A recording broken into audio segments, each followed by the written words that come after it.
Last year I had a bit more time to see the city. I saw the Hermitage, spent a lot of time around, the hotels, a lot of nice shops and restaurants, and this is one of the, the nicest hotels on the tour. The Grand Hotel Europa is, I think been voted in the maybe top 40, last year. So yeah, I really enjoy staying here.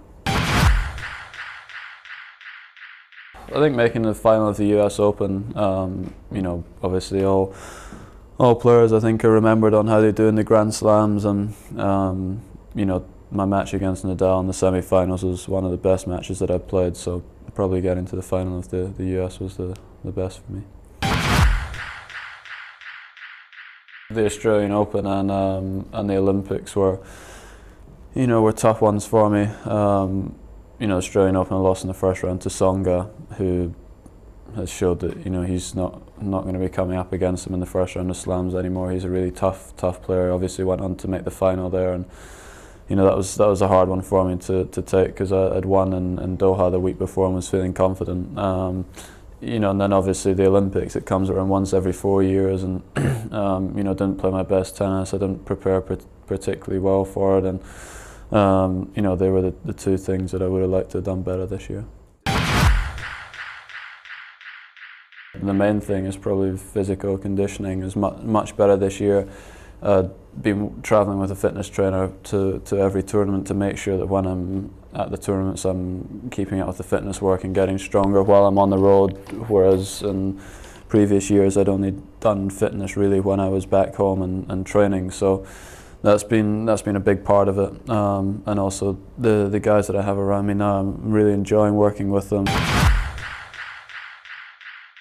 It's great that Federer dominated for a long time, but now that he's up and getting very close to equaling and maybe bettering Sampras's record, it's good that there's almost just a little bit of doubt. I'm sure he probably will end up equaling it and probably getting more, but I think it's much harder for him now than it has been in previous years, and I'm sure next year there might even be a couple more guys that are up challenging for Grand Slams as well. So I think it is really exciting for tennis. It's always nice to do just little things that people haven't achieved before, so that was obviously nice, and I'll try and keep it going. Again in Paris, I didn't play particularly well there the last few times I've been, and I'll just try and do a little bit better this time.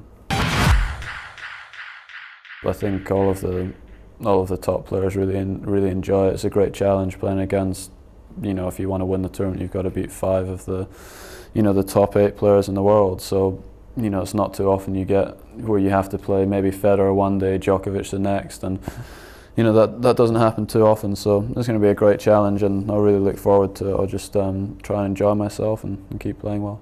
I train in Miami in the off season, so I'll take a few days off, see my friends and family, and then go out there for a few days to relax and then start training. But because I have made Shanghai, you've got very little time before Christmas and the start of the new tennis season, so it's important to get the mix of training hard and relaxing. The only goal that I really had sort of left for myself is to win a Grand Slam. So whether it's next year, in 3 years' time, that's what I'm going to try to do, and I just need to keep working harder and harder, and make my game even more solid, and hopefully one day it'll come. But I've had a great year this year, and just try and do a little bit better next year.